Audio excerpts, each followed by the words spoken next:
Hi, Caleb. This is Hubert. I watched your video. I enjoyed it. I liked how well you performed your sermon with feeling and confidence.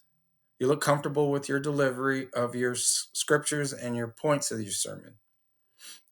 Including a prayer at the beginning of your sermon is something that you may need to do, which is the same thing that I left out of my manuscript.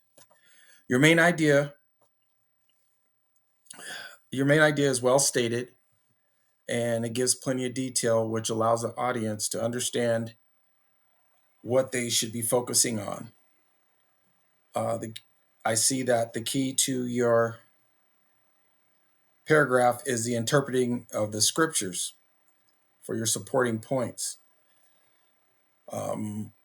On page 2, paragraph 2, you give examples of the grumpy person who claims Christianity. Maybe think about elaborating more on about how or what how and why he may be grumpy. Then go on to explain a way to include this type of person in the genuine love that you state in paragraph or in page 3, paragraph 1, line 3. On page 3, paragraph 2, line 3, you give characteristics of a mature Christian.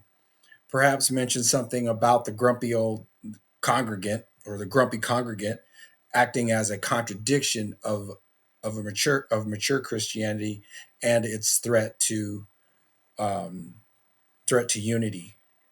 In the same paragraph in line 10, you state or your statement of being led through a kind of desert is excellent because guarding the heart allows for correction of the spirit. And in line 4, you could reference the renewing of the mind as a mature Christian who is of mature Christians who are united with Christ. The conclusion is very well done. It establishes unity as our relationship with Christ. The church can understand its unity as a community in relationship with the Father, the Son, and the Holy Spirit. Um, your invitation at the end is clever and inclusive of all who experience your sermon. All in all, your sermon was very well done.